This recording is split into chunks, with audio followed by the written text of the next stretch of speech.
Assalomu alaykum kanalimiz a'zolari, YouTube tomoshabinlari. Nasib bo'lsa shu bir fayz xonadonimizni ishlab chiroyli tarzda boshlab oldik.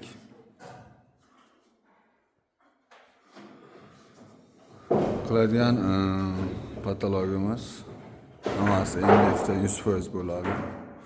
Tepa palata. Reykadan karkaslarni to'qib oldik.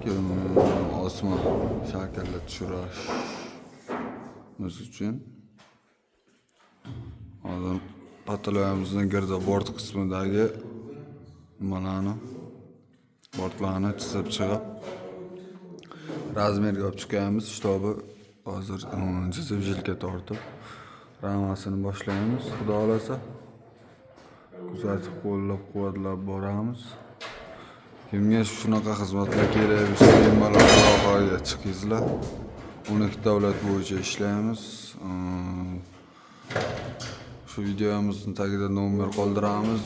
Telegram, WhatsApp hamma nimasi ishlaydi. Aloqaga chiqsangizlar bo'ladi.